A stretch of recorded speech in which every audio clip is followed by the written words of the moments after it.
As the Department continues its year-long celebration of our 140th anniversary, I'd like to talk with you this month about a number of issues. As a part of the Department's 140th anniversary, the month of February celebrates the diversity of the Los Angeles Police Department. Recognized as one of the nation's most ethnically diverse law enforcement agencies, with a language bank over 80 languages strong, the Los Angeles Police Department has truly become a department more reflective of the communities it serves. And with the support of Mayor Villaraigosa to add 1,000 officers to our ranks, the LAPD aims to increase and diversify its ranks even further. The current breakdown of our sworn personnel closely mirrors the very diverse communities we protect and serve. For example, in comparing the city's demographics to the department's overall sworn ethnicity, the city's population is comprised of 44.6% Hispanic versus 41.3% Hispanic officers, 31% Caucasians versus 37% Caucasian officers, 12% Asian Pacific Islanders versus 8.6% Asian Pacific Islander officers, 9.5% African American versus 12.1% African American officers, and 0.8 Native Americans versus 0.5 Native American officers. In reference to our continuing crime reduction efforts, at a time when cities across the nation struggle with surges in violent crime, 2008, thanks to your efforts, was the 7th year in a row that we have seen significant reductions in crime. In 2008, your hard work and dedication has driven homicides down another 4%. Angelenos have not seen numbers this low since the 1960s. Through your committed efforts, violent crimes have dropped another 4%, and total Part 1 crimes have decreased 2.5% since 2007. Reported gang crime shows even more significant reductions. The Department's 2008 gang initiatives proved highly effective, with reductions in nearly every gang category. Gang homicides have declined 25%, aggravated assaults are down 15%, and gang-related carjackings have gone down 27%, for an overall 10% reduction in gang crime. There are also 300 fewer victims of gang-related shootings in 2008 versus 2007. As your chief, there is no more important priority for me than ensuring the safety of the men and women of this department. To that end, in 2009, the command staff and I will increase our focus on reiterating and reinforcing the basic tenets of officer safety, which are at the core of your training and day-to-day mission. Command officers will directly address this issue with their officers, and each supervisor will discuss officer safety issues with their platoons. Supervisors will also be directed to immediately address officer safety concerns when they become apparent. As part of our continuing efforts to improve officer safety, we'll be doing a number of things. Through recent changes to the use of force review and adjudication process, the Use of Force Review Division identified notable tactical and officer safety issues during the adjudication of both categorical and non-categorical use of force incidents.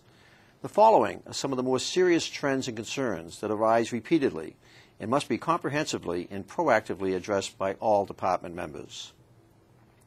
A review of use of force cases has revealed a disturbing trend of officers failing to go Code 6 on calls for service or upon self-initiating field activity. While there may be occasions when there is simply no time to go Code 6, the majority of cases where failing to go Code 6 was identified as a serious issue, officers failed to do so when there was sufficient time. Additionally, in many circumstances where officers originally went Code 6, they then failed to update their location after moving to another location or changing locations to do a follow-up investigation or make contact with a suspect. Failing to go Code 6 or to notify Communications Division of their updated location exposes officers to serious jeopardy when and if they need help. When responding to calls or self-initiating field activities or contacts, officers must ensure that they have enough personnel and the appropriate tools to address the problem.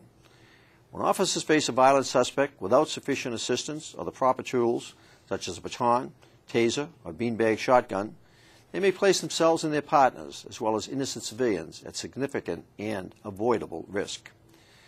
Some examples include failing to request additional units for a perimeter, or to contain an armed suspect, or leaving an issued taser in the trunk of the car when confronting a potentially violent suspect.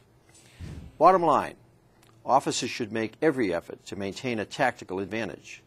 Whenever you request additional officers or tools, Communications Division will find the resources you need, if not from your own area, then from a neighboring area.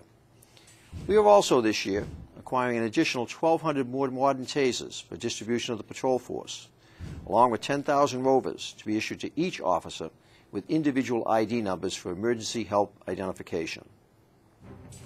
Officers should not use simplex as their sole primary operating frequency. At least one officer should be on their base frequency or on a monitored tactical frequency. The Department has 14 individual tactical frequencies, including 6 assigned to each bureau.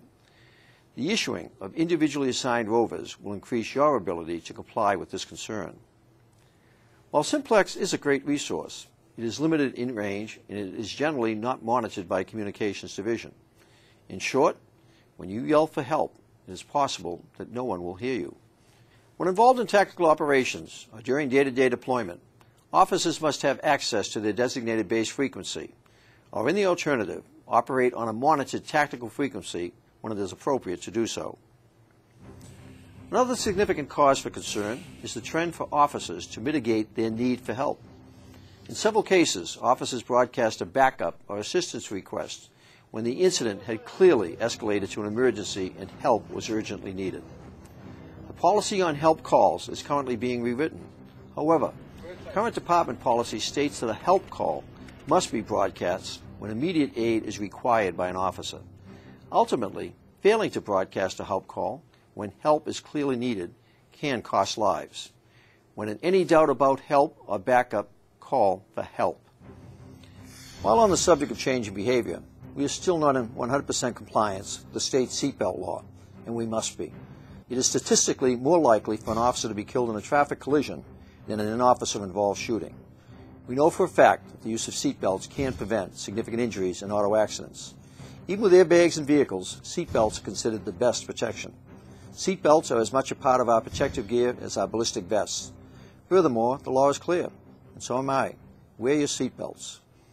In summary, to increase your safety, officers are expected to go Code 6 and continually update your location. Secure sufficient resources whenever possible prior to taking action or initiating contact with suspects. These resources may take the form of additional personnel or tools. Work on a primary or other monitored duplex frequency and only use simplex frequencies in limited tactical circumstances. Lastly, do not minimize your need for help. When you are faced with an emergency, request help. To be clear, officer safety and tactics is of paramount concern and will receive my full attention when I'm reviewing use of force cases and other incidents. Furthermore, I have directed the Use of Force Review Division and Use of Force Review Board to be vigilant for these and other officer safety practices and to take these concerns into consideration when adjudicating the tactics portion of a use of force case. Remember, your safety is my primary concern and that of your union and our department. We need each and every one of you. You count. You matter. Let's work together to make sure that everybody goes home safely at the end of watch.